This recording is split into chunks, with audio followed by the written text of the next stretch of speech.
you said, I'm coming from the University of Helsinki. It's my great pleasure to be here. This is my first talk in Russia ever, so I'm very happy to join the conference.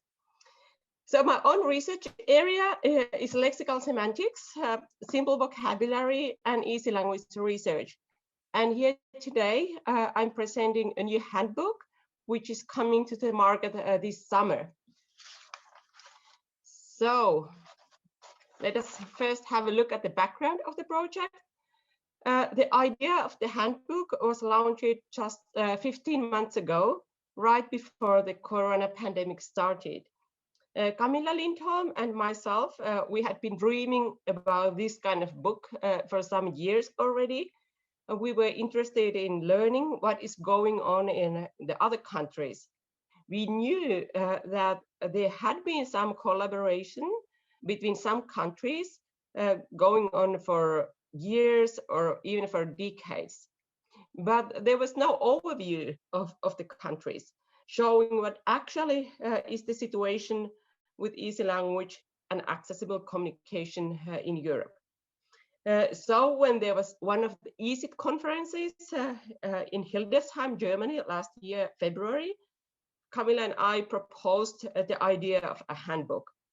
There were many countries represented in the audience, and the people were very happy to join the project. We want to read this book, they said. It was great to hear, of course, but they had to write the book first. So it started faster than we had imagined. Together with the people, we set the schedule and the deadlines for the manuscripts, and people started to write. During the writing process, we got new contacts and new countries interested in the project. And finally, altogether, 21 countries reached the finish. They returned their manuscripts. I can say that the handbook project has been possibly the most pleasant project I have ever participated in. Even though this is a big book, the process has been very smooth and fast, and the collaboration with the authors has been very easy. If there are some positive effects of the corona pandemic, one is definitely that the handbook authors had time to sit at home and write their chapters. The authors of the book are really the true experts. They already had all the knowledge, all the information, all the excellence, and all the expertise. Now they just had to sit down and write it all down. How does the book look like? You can see the cover on the right. In the middle, you can see all the countries that are presented in the book. There are countries from south and west, south and north, east and west. There are countries with languages from different language families. There are big countries and there are small countries. There are some countries where easy language is protected by law, and there are countries where easy language is just about in the start. The countries cover quite nicely the European map, as you can see on the left. All the dark green countries are included in the book. Unfortunately, not all the countries are included in the book this time. I wish to emphasize here that there are easy language activities in many other countries as well, like in France, in Romania, or in Estonia, but this time they couldn't join the project. I hope that we will get a second edition of the book, and then the coverage would be even larger. And then something about the disposition of the book. I will shortly tell what is in there. Why should you read it? First of all, there's a handbook introduction written by Camilla and myself. There are general topics related to easy language in the European context. What is the concept of easy language itself? How is easy language presented in the European society at the general level? Who needs easy language? How easy language research needs international collaboration. There are also some general terminological issues, for example, easy versus plain.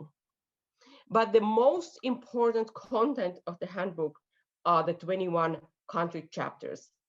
All the chapters have the same structure, which you can see there on the slide. The length of the chapter varies, but the things are presented in the same order. This makes it easy for the reader to compare the topics. All the chapters start with a country introduction, giving a short general overview of the country, the population, the linguistic situation, official languages, sometimes dialects, some specific features which cause challenges for the people with special linguistic needs. Also, some PIAAC and PISA results are discussed, telling something about the possible literacy problems, for example. Then the second section is about the historical perspectives. For each country tells what has been the historical situation, what are the steps towards easy language and accessible communication. This is very interesting reading. As the countries are so different, history tells so much about the present. Then the third section is about the current situation. It is about the definitions. What is the relation between easy language and plain language? What is the societal and legal context? What kind of laws are there affecting easy language and accessible communication? What is the general attitude in the population? What kind of funding is available for easy language activities, and so on? What are the stakeholders? What are the organizations and institutions? Are they private or public? What the fields are: libraries, healthcare systems, ministries, local administration, and so on. Fourth, about the target groups. Who are the people that are considered to need easy language? People with intellectual disabilities are included in each country by definition. Then there are people with memory disorders or learning difficulties. People with ADHD or autism or hearing impairment may be included. In some countries, people with immigration background or second language learners are counted in. But this is not the similar situation everywhere. Also, in some countries, easy language is considered just mainstream. It is you and me. If we are tired or sick, or we have been in an accident, or we just want to get text in easy language. Then there's the fifth section about guidelines, rules, recommendations, how to actually write text easily, or how to speak easily. The reader will learn how there are some similar rules: short sentences, simple syntax, frequent vocabulary. They are coming from the IFLA and Inclusion Europe recommendations. But then there's plenty of variation as well. The languages are different. Different rules and recommendations are needed. Also, you can see how some countries say that it's definitely rules, strict rules that are needed. And then some countries talk more about recommendations. They work the best, they think. And what is also very exciting is that each chapter is followed by a sample text. So you will see how the text, easy language text look like actually in German or in Russian or in Italian or whatever languages are there. And those texts also have the English translation, so you will understand what it is about. Then section 6, it's discussing about the practical outcomes, easy language literature, easy language informative text from administration, for example, easy language media, TV, radio, newspaper, many kind of projects. There are plenty of links to internet showing examples from the 21 countries. And now you can find possibilities for collaboration with many countries, and you can learn what the others has been doing. You don't need to invent everything by yourself. You can find what the others has done. You can learn if it worked out or not, and then you can share also your own expertise. The 7th section is about education and research. These sections are very different, as you can imagine. In some countries, there's both practical training and higher education. In some countries, there's almost nothing yet. Easy language research is rapidly growing. There are European projects, easy project or train to validate, big projects. Also, I think it's very important to learn about research close to easy language. There is research on literacy, on the special education, automatic text simplification, research on understanding and misunderstanding. They all, like those nearby fields, they contribute to our understanding of easy language as well. The field for research is very wide. There are so many open questions, and international collaboration is really needed.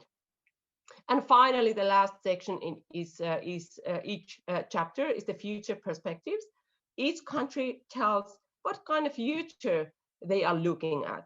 What are the challenges? What are the promises, hopes, and plans?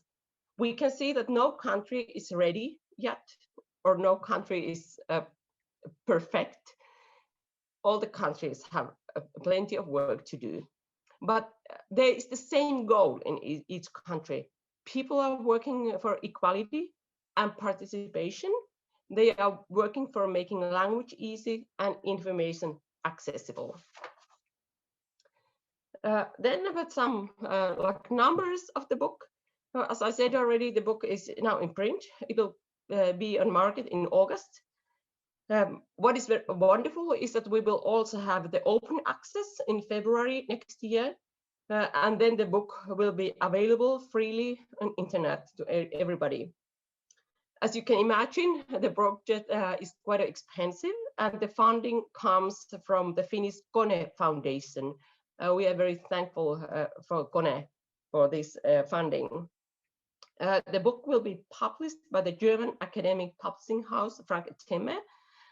They have a great academic book series, Easy, Plain, Accessible. It's edited by Professor Christine Maas and Professor Sylvia Hansen-Schira. I can recommend all the books in the series. Many of them are open access already. You can find them internet. The book is quite extensive. There are almost 700 pages. There are over 1,300 references. I think that in the 20 countries, having 57 authors in the author teams, it's quite a good start for international collaboration. Among the authors, there are both easy language specialists and linguistic researchers. There are bio notes after each chapter explaining who are the authors, what is their perspective to the topic. I know that these people have already collaborated, having some LinkedIn group or something. So this is a good way to find people and collaboration. Then my last slide, I wish to show some samples from the book. There are plenty of wonderful things going on, and no country is ready as such.